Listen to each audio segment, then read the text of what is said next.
దేవునికి మహిమ కలుగును గాక. దేవాతి దేవుడు ఇచ్చిన ఈ గొప్ప అవకాశాన్ని బట్టి దేవునికి ఎన్నో వందనాలు చెల్లిస్తూ ఉన్నాను. దినవృత్తాంతముల గ్రంథము 2 దినవృత్తాంతముల గ్రంథము 14వ అధ్యాయము 19వ వచనములో ఆషాపు రాజు గురించి దేవుడు ఇక్కడ మన కొరకు రాసి పెట్టించాడు. ఆషాపు రాజే. ఆషాపు ఆ దినాల్లో ఇశ్రాయేలు ప్రజలు ఏలేటి రాజుగా ఉన్నప్పుడు మరి గొప్ప యుద్ధము మరి ఇశ్రాయేలు ప్రజలపైకి వస్తూ ఉన్నప్పుడు ఆషాపు రాజు దేవుని దగ్గర మొరపెట్టేవాడిగా ఉన్నాడండి. దేవుని దగ్గర విజ్ఞాపన చేసే వ్యక్తిగా ఉన్నాడు.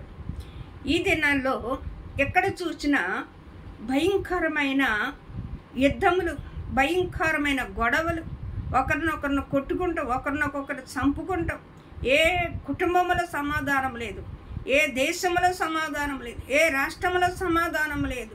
ఎందుకంటే అంచె దినాల్లో అపవాది భయంకరంగా చెలరేగిపోతూ ఉన్నాడండి. ఎక్కడ చూడండి యుద్ధములే, గొడవలే, కొట్లాట్లే, గుద్దులాట్లే, ఎక్కడ చూసినా నెమ్మది లేదు, ఎక్కడ చూసినా సమాధానం లేదు. దేవాతి దేవుడు అంటాడు, నా శాంతినే మీకు ఇచ్చేళ్ళున్నాను అంటాడు. నా శాంతినే మీకు ఇచ్చున్నాను, నా సమాధానాన్ని మీకు ఇచ్చున్నాను అంటాడు. సమాధానం లేని స్థితిలో ఉన్నావా?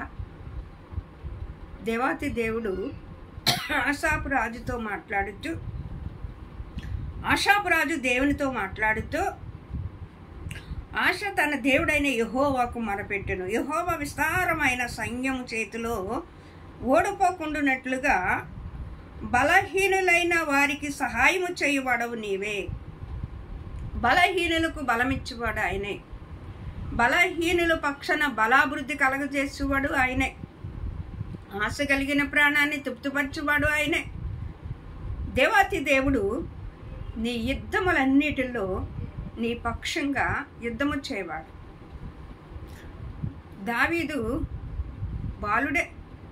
గొలియాదు ఎంతో 7 మూరలు ఎత్తుగలిగిన వాడుగా ఉన్నాడు. కానీ దావీదు ఇశ్రాయేలు ప్రజల పక్షంగా దేవుడు ఉన్నాడని నిరూపించడానికి విశ్వాసము తెలియనప్పుడు గొప్ప కార్యములు దావీదు చూచాడు. ఆషాపు రాజు కూడా గొప్ప కార్యములు ఇక్కడ జరిగించినట్లుగా దేవుడు ఆషాపు రాజు మొరపెట్టినప్పుడు దేవుడు దిగువచ్చి వారికి విజయమునట్లుగా మనం చూస్తూ ఉన్నాం. దేవాతి దేవుడు పక్కన నువ్వు మొరపెట్టినట్లయితే నీ ప్రతి పరిస్థితిని దేవుడు విడిపిస్తాడు. దేవుడి కొద్ది మాటలు దీవించును గాక.